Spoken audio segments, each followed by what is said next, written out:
What's up guys, Artillo Boy here. Today we're doing another video. Today we're taking a look at the US M7 bayonet. Let's begin. Now, you could probably know what I'm actually going to be reviewing. Well, technically pointing this one here is, yes, I actually do have like pretty much maybe 4 bayonets. So you could probably know that the inedible of a bayonet review. Not a bad idea here. So these were started in 1965, and then partially was replaced by the M9, and basically the USMC or the Marine Corps basically replaced it with the Ontario, particular OKC-8 to be exact. And basically the M9 was completely replaced, well, with the M7 bayonet. Now, it's actually still being used today, these days, believe it or not, with things like not only the U.S. Army, the Air Force, and the Navy still being used. So, that's kind of a bit of a brief history to it. I think I must have gotten something wrong, but you could probably know. So, here is the scabbard of it, or the sheath of it. So, basically have the USM-8A. So this is basically the scabbard for the thing. PWH, right on there. A little hole for actually used to have like a string attached to it. Unfortunately, I don't have it. Mine's have a 46 marked on it. Whatever the heck this is. Yes, seriously. Again, of course, have a loophole for your belt. And of course is made out of canvas with some brass pin, or rather a couple of brass pins here and a brass pin here in the center, with a brass button here, and of course basically, or with a brass tips alongside with this little piece of steel. Well, that, my friend, is actually to attach it to, basically, to your Alice gear. So if you could probably, let me just try to find a good spot to, like, put the bayonet on the thing. But it is to attach it for like, brass eye holes.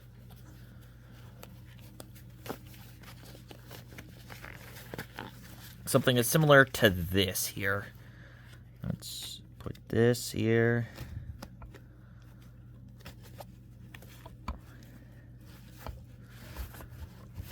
Okay, let's see.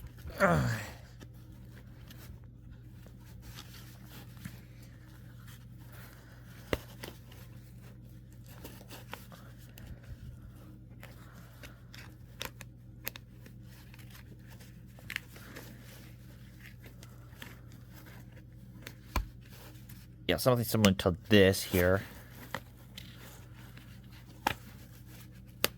And there you go. It also could attach it to the USGI shovel, and we're talking about like the stick shovel. Yeah, these were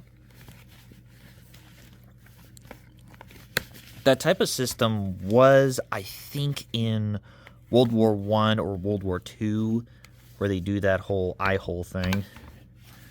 But that's a piece of gear that we'll talk about for a later time. So let's test out the bayonet sheath.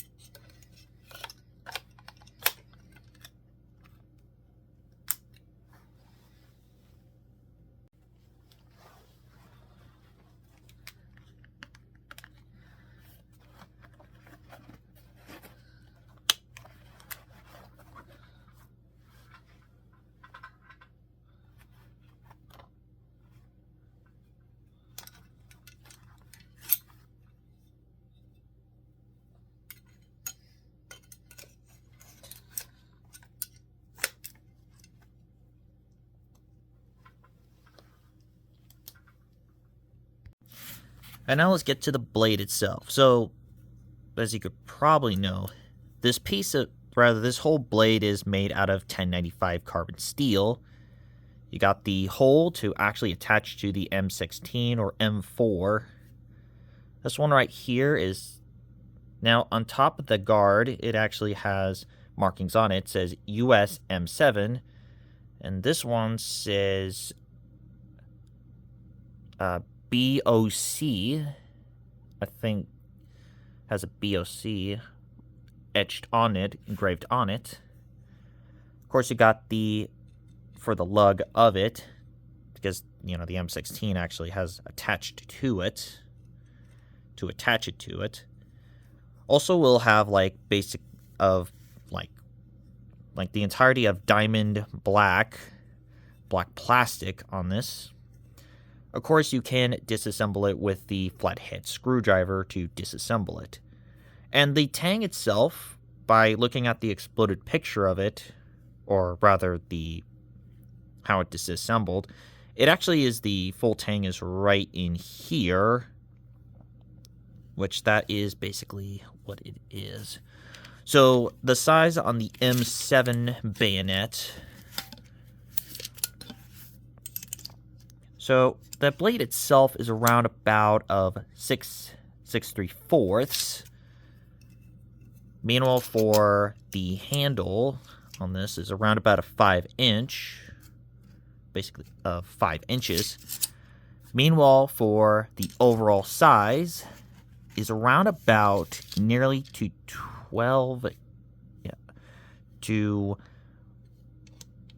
11 3/4, almost 1 foot.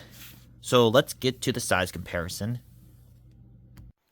So the size comparison on the M7 bayonet is this is bigger than the Utane A16, but unfortunately it's dwarfed by the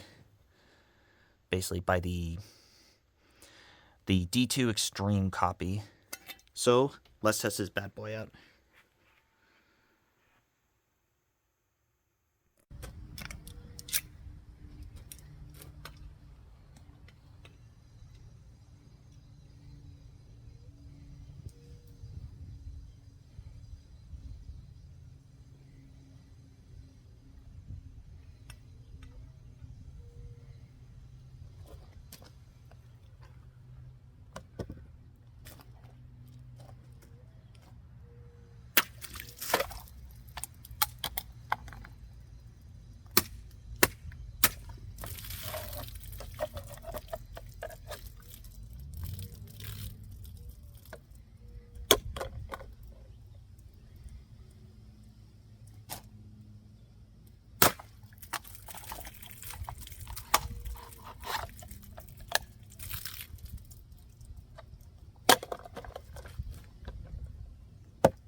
So the results out there is, well, look at that. That's like a clean cut from the M7 bayonet. I mean, that's no questions about it. Meanwhile, for this one right here, completely just, that's like completely destroyed the bottle itself. There's the cut right here, and didn't really have damage to it, or actually does have damage, but not like very deep damage. But this one has. Meanwhile, for this one, on the other hand, it actually went through the bottle. Unfortunately, the entire blade was so small that it didn't like cut the entire bottle off. Like, that's insane. But for the chopping wood itself, it's not really much more of like a deep chopping wood like anything else. So I give the M7 bayonet, the US M7 bayonet, a sounding of, let's see, how about a good one? An 8 out of 10. It's a pretty good bayonet, and well, it is kind of bit much better than. Now, this one I got alongside with the, believe it or not, the Frost Cutlery subdued knife, and yes, that knife wasn't that good at all. Compared to this one's a lot better. And yes, this was at the time when I was waiting for my teal katana, so there you go. So that wraps up of the M7 bayonet. I'm Boy, and I'm signing out. I'll see you guys next time.